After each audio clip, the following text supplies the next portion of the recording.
ناظرین، on line ہونے والی پہلی اردو 2 روزہ کانفرنس امریکہ کی 2 فعال تنظیمیں Urdu writers society Los Angeles اور ادبی مرکز واشنگٹن ڈی سی منعقد کر رہی ہیں۔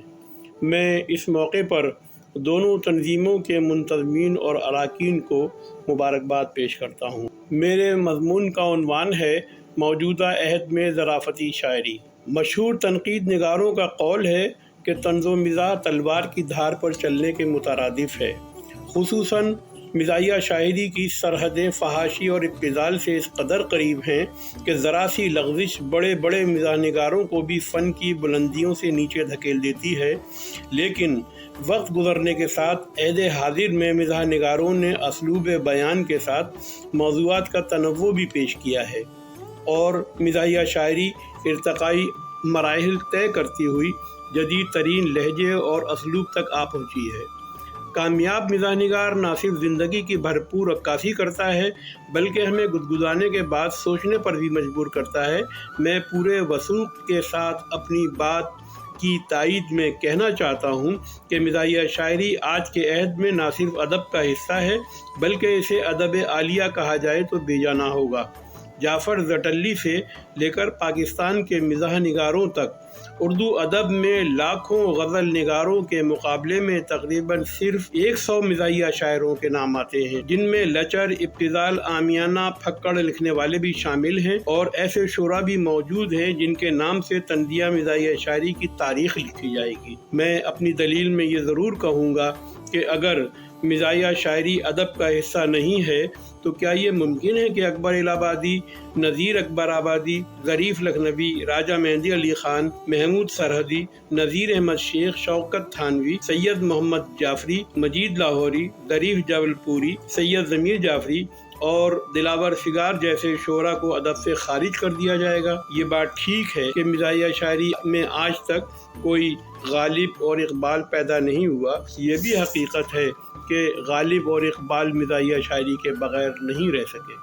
یاد رہے کہ مرزا غالب اور اقبال کے علاوہ بھی کچھ سنجیدہ شاعروں نے مزاحیہ شاعری میں طبع آزمائی کی ہے، جن میں مولانا ظفر علی خان، مرزا رفیع سودا اور عہد حاضر میں رئیس امروی، قتیل شفاعی، راغب مراد آبادی، شبنم رومانی، ظفر اقبال جیسے باکمال اور صاحب طرز زمانہ ساز لوگوں نے بھی ادبی اور فکری تحفے مزاح کے پیپر میں لپیٹ کر اپنے پڑھنے والوں کو پیش کیے ہیں۔ بقول ڈاکٹر شوکت سبزواری، غالب سے پہلے طنز و مزاح کی حدیں ابتذال اور تمسخر سے ملی ہوئی تھیں۔ غالب نے اسے اپنے فن کی لطافت اور حسن سے آشنا کیا۔ غرض کے سنجیدہ شاعر ہوتے ہوئے بھی غالب کے بعض اشعار طنزیہ مزاحیہ شاعری کا گراں قدر سرمایہ ہیں۔ اس کا مطلب یہ ہوا کہ علامہ اقبال، ظفر علی خان، مرزا رفیع سودا اور مرزا غالب جیسے بڑے شاعر بھی مزاحیہ شاعری کی اہمیت کو تسلیم کرتے ہوئے اس پرپیچ وادی کی سیاحت کر چکے ہیں۔ سید ضمیر جعفری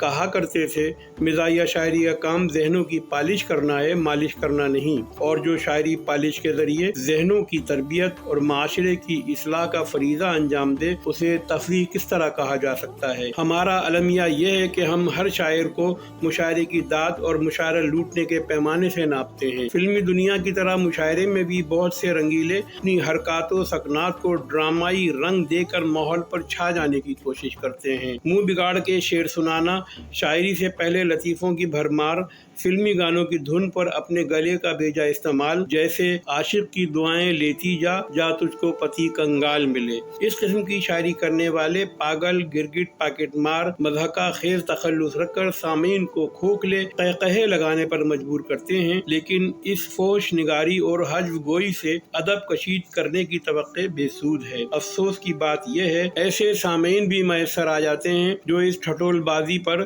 سیٹیاں اور تالیاں بجانا اپنا فرض سمجھتے ہیں۔ ہم ایسے کرتب بازوں کی عقلوں پر ماتم تو کر سکتے ہیں لیکن انہیں روک نہیں سکتے، کیونکہ منجن بیچنے والوں اور ڈینٹل سرجن میں کوئی نہ کوئی فرق تو ضرور ہونا چاہیے۔ یہاں یہ بات قابل ذکر ہے کہ مزاحیہ شاعری کے لیے تمام قواعد اور بہور سے واقفیت کے علاوہ قادر الکلامی بے انتہا ضروری ہے۔ مزاحیہ شاعری کی بنیاد پر کسی بھی ظرافت نگار کو مصرع گرانے کی اجازت نہیں ہے۔ اگر یہ خوبیاں کسی بھی مزاحیہ شاعر میں نہ ہوں تو وہ اعتدال کی حدوں کو چھونے لگتا ہے، جہاں سے ہزل گوئی کا آغاز ہوتا ہے۔ اصل میں حذف گوئی اور فوش نگاری کی کوکھ سے جنم لینے والی مزاح نگاری کے دامن میں آج سے 1 صدی پہلے بھونڈے الفاظ، فرسودہ خیالات اور بازاری زبان کے علاوہ کچھ نہیں تھا۔ آج بھی اکثر مزاحیہ شاعروں کے پاس بیوی، لیڈر، مسجد کا چندہ، دھوبی، قصائی، چورن، فیشن اور مہنگائی جیسے موضوعات کے علاوہ کچھ نہیں ہوتا۔ اس کے علاوہ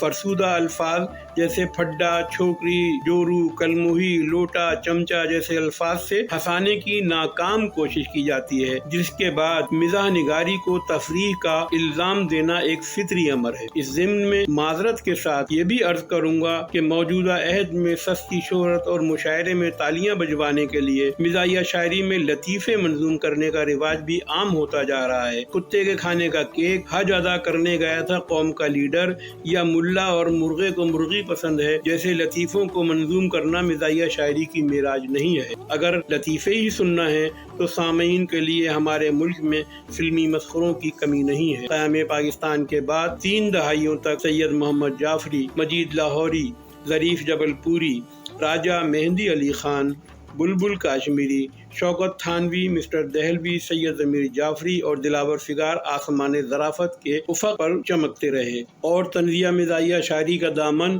ان مزاح نگاروں کے ادبی شاہپاروں سے مالا مال ہوتا رہا۔ ہندوستان میں صورتحال مایوس کن ہے۔ 80 کروڑ کے ملک میں صرف 2-4 مزاحیہ شعراء مشاعروں کی ضروریات پوری کر رہے ہیں، جبکہ گزشتہ صدی کے دوران مرحوم مزاح نگاروں میں آفتاب لکھنوی، ساگر خیامی، ناظر خیامی، عادل لکھنوی، سلیمان خطیب، ہلال سیوہاروی، طالب قندمیری اپنے اپنے عہد کی نمائندگی کر چکے ہیں۔ یاد رہے کہ 1960 کی دہائی میں ہندوستان سے دلاور فگار کے پاکستان ہجرت کرنے کے بعد اس ملک کا ظرافتی ادب ایسا روبہ زوال ہوا کہ اس گلشن میں دوبارہ بہار نہ آ سکی۔ یہ بات تمام سنجیدہ پڑھنے والوں کے علم میں ہوگی کہ ہند و پاک کی یونیورسٹیز میں اکبر الہ آبادی سے لے کر دلاور فگار تک تمام طنز و مزاح نگاروں کی شاعری پر ریسرچ کی جا رہی ہے، لیکن میرا سوال یہ ہے کہ کیا کسی تفریح باز یا ہزل گو کا کلام کسی پرائمری اسکول کے طالب علم کو یاد ہے؟ لیکن مجھے یقین ہے موجودہ عہد میں سنجیدگی سے مزاح نگاری کو نئے مفاہیم، تعارف اور